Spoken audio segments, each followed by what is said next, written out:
commencé le patinage de vitesse, j'avais peut-être 6 ans, avec des longues lames. Là. Simon, on va du monde, on se voit, là. Ouais. Il va dans Ta caméra, ça va de J'allais à l'école à côté de l'aréna, puis le soir, j'allais patiner. Donc, c'était vraiment ma motivation quand j'étais jeune. J'avais hâte que les journées d'école se finissent pour aller patiner, aller m'amuser sur la glace. J'ai jamais ressorti du lot, j'ai jamais été vraiment des meilleurs quand j'étais plus jeune, mais j'ai tout le temps persévéré. La passion de mon sport était plus grande que les résultats.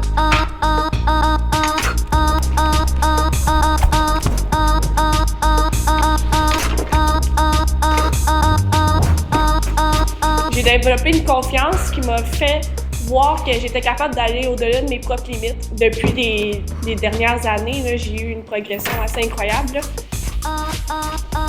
Jamais j'aurais pensé me rendre là parce que j'y croyais pas. Puis là, quand j'ai commencé à y croire, les performances sont venues. J'ai longtemps eu de la misère à gérer le stress de la performance. Plus les années passent, plus il y a d'enjeux qui s'enchaînent. Avant une course, par exemple, quand le stress prend le dessus sur moi, j'essaie de me remettre dans cet état d'esprit-là de la jeune Rose qui patinait pour avoir du fun, puis qui patinait pour aller le plus vite possible, parce que c'est encore mon but aujourd'hui, là, d'aller le plus vite possible.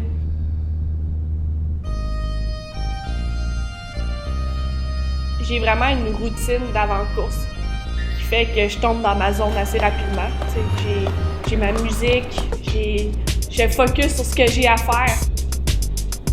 Ce qu'il faut comprendre dans un sport de haut niveau, tu peux pas travailler en même temps que t'entraîner. Tu peux pas avoir une job à temps plein. Ta job à temps plein, c'est de t'entraîner. C'est certain que ceux qui m'aident à poursuivre mon rêve sont extrêmement importants parce que c'est eux qui font que je peux continuer à m'entraîner puis continuer à livrer les performances souhaitées.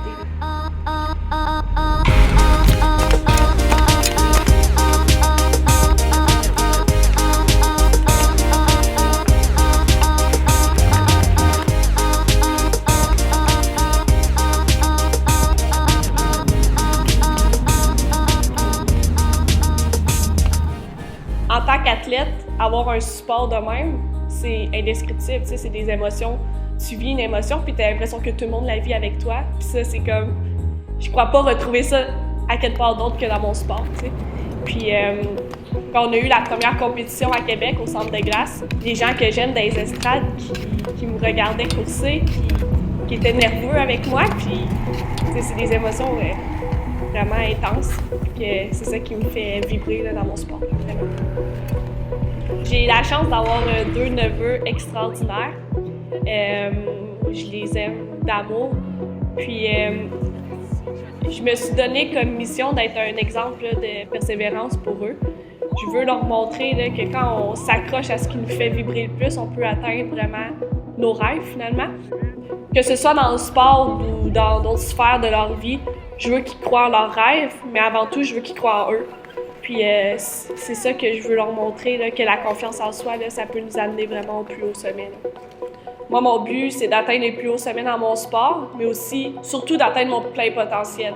Donc, de participer à des Coupes du Monde, pour moi, ça serait mission accomplie. Je m'appelle Rose Laliberté-Roy, j'ai 23 ans et je suis patineuse de vitesse longue piste. Je course le 500 mètres et le 1000 mètres, donc on me qualifie de